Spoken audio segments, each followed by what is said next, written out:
All right, we are back. This is the show, K-Talk. This is the show, Utah Home Sweet Home. This is the station, K-Talk Radio, 1640 AM. Our very special guest is Neil Morris. I'm Yoshi Shiraki, and we are talking about home inspections today, the importance of them, what goes, kind of what goes down when one gets done. So, Neil, if you don't mind walking us through, kind of typically, what happens when you arrive at a home to perform a home inspection? Sure. So typically, the buyer is going to meet me when I'm finished with the home inspection. Some want to come and be there and watch what I'm doing, which is fine, but more often than not, they get bored. Or they distract me. So what I do when I get there is, first off, I'll set up an office, typically in the kitchen. I bring the computer. We like to write the report on site. That's great. And so invariably, there are so many things to check and test, and when you go home and then write the report, you got to think, oh no, I don't remember. Right. But if I'm there at the house, so whenever possible, I like to write the report while I'm working. So I'll get my office set up. Then I'm going around. I'll typically start on the exterior. I'm going around with the camera in hand, and I'll take a lot of pictures so I know what things I want to note in the report. Mm-hmm. I'll get up on the roof first, usually, and on the roof I'll take a lot of pictures. I'm looking for the age of the roof, how much time I think is left in the roof cover, how many layers of shingles there are up there. I'm looking hopefully to find leaks if there are any. Now, leaks are a hard thing to find in a roof. Got it. Oftentimes you can't see. Sometimes it's obvious. Right. Horror story, sorry, back to what could have been a horror story. I had a brand new construction. Builders sometimes are really not happy about our coming in and doing a home inspection.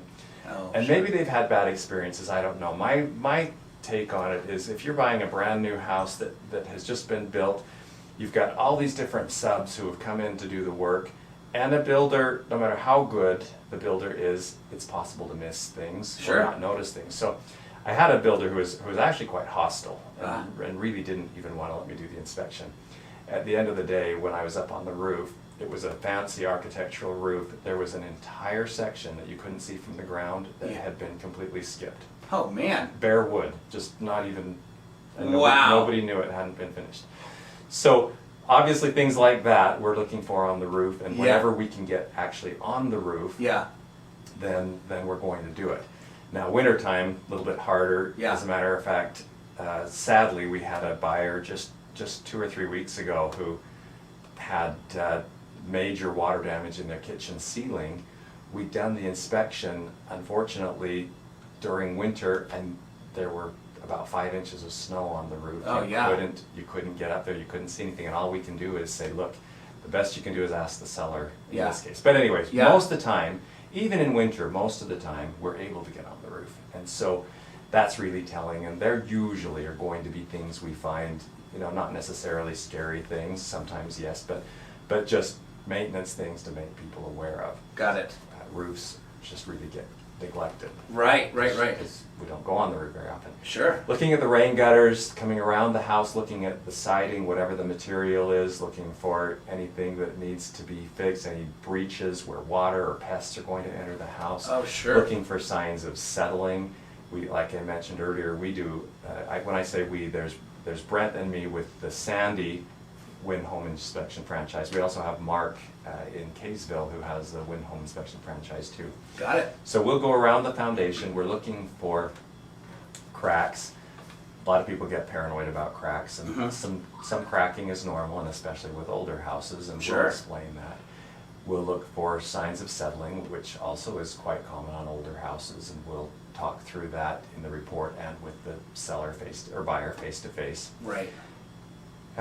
We test the sprinkler system. Now, that's not part of the national inspection standard, and most inspectors won't test a sprinkler system. Got it. But in Utah, you want to know that the sprinkler system works. Right. So we'll do an on-off test. Oh, cool. And just make sure that it's working. And if we can't get it working, we'll say in the report, hey, you ought to ask the seller about this.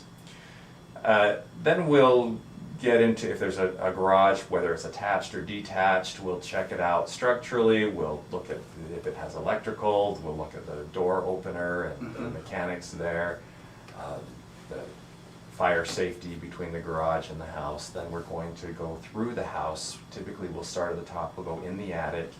We're looking at the underside of the roof to see if there's anything that maybe wasn't apparent when we were on the roof, such as damaged sheathing, water damage, broken trusses or rafters.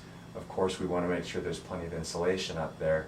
Surprisingly, there are more times than you would think that we get up in the attic and there's either no insulation or there's a whole area that never got insulated. Interesting. And you lose 70% of your heat through the ceilings and a wow. lot more if you don't have insulation. So anyway, after the attic, then we're going to just go through the house top to bottom, every room. We're going to check the doors, windows, electrical outlets. We're looking for signs of water leaking in around windows, looking at ceilings. We're going into the bathrooms, checking all the bathroom fixtures.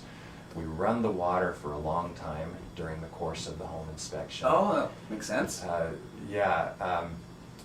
So just this week I had a house in the basement. I ran the bathtub, bathroom sink, there was a kitchen in the basement, ran the kitchen sink and flushed the toilet several times. And after running the water for quite a while, I noticed water coming out from under the wall behind the bathroom. Oh, wow. And it's something that probably the current owner had never experienced because they weren't running that much water. But it doesn't matter how much water you run, that shouldn't happen. Right. So that's the kind of thing we hope to find. Got it. We can't say we'll always find that sort of thing. What was it? I haven't heard. It had to be a problem with the drain system, and I suspect there might have been a drain vent, a plumbing vent in the wall. They have a type that can be done indoors. A plumbing vent. They typically go up through the rooftop, but there's a type that can be done inside the walls. And I'm guessing that plumbing vent maybe was leaking, and with that much water coming in, it was just leaking out the top. Gotcha. So hopefully they've got it fixed now. Yeah. But so we're trying to find that. Another big issue that people run into is a bad sewer line.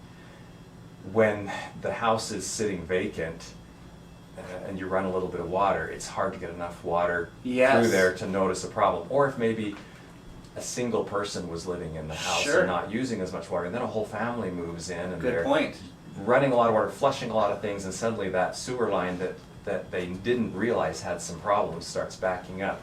So that's why we try to run a lot of water. We won't always catch that, and for your protection, there's always the sewer line scope that will help to look at that.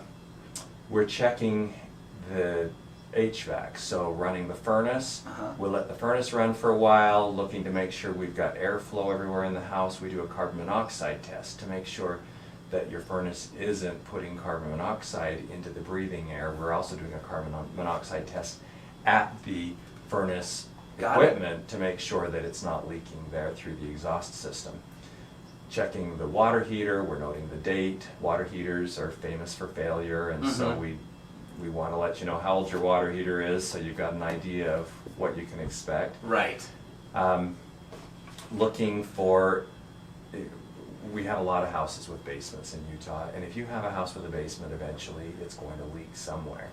So looking for signs of leaking, any water damage, and we'll do our best to point that out as well. We, as I mentioned earlier, take off the electric panel covers and look at the breakers and the wiring configuration. You have a lot of do-it-yourself people who will get into there and do their own electrical, and so so we find some things that have to be corrected quite often. Got it. Very cool. Interesting. I had fixed and flipped a home. My plumber installed a brand new bathtub upstairs, and had told me he was going to come back the next day to connect it. This particular section of the basement wasn't finished, so he could just come in and connect it, and ended up forgetting. And I just thought it was done. And I can't remember if it was either the home inspection or a buyer just happened to turn on the tub upstairs to kind of, you know, I don't know, turn it on. But somebody turned on the water, and then I ended up getting a call from a realtor saying, hey, I just want you to know your carpet downstairs is soggy. I was like, it is? So I, of course, go over there, and it's completely soaked in this little particular section, because it kind of came out of the area that was unfinished. That was okay, because that was unfinished, right? But then it came into to the carpet area, and I look up, and sure enough, the tub just drains straight down like a shower, right? Wow. And there was no plumbing connected, so I had to call the plumber, and he's like, oh my gosh, I totally forgot to go back. Well, that could have been so much worse if you finished the basement. Yeah. It probably was a realtor, it probably was a buyer, because if it would have been a home inspector, would have left it on for a long time, I would have had a flooded basement. You know what, bathtubs we will run for quite a while. Yeah. So. And you know, we'll typically work our way from the top down, because we're running water throughout the whole house. If it's leaking somewhere, if it's collecting something, we're going to find it below. Right. But probably a good lesson to don't wait too long before you go down to the basement while you've got the water. Right. In case you're inspecting my house. Yeah. Actually, I had another one just recently. Similar situation. Somebody had flipped a house, and the plumber forgot to connect the drain pipe to the washing machine drain connection. So you have these little box connectors in the wall that have it's a little box station in the laundry wall that has your water supply and your drain hole. Yeah. Well, you stick something in that drain hole and it's just draining into the wall. There was no drain there. Oh, no! So these kinds of things happen, and that's... Yeah. Nightmare story. There's the lesson to be learned from the nightmare story.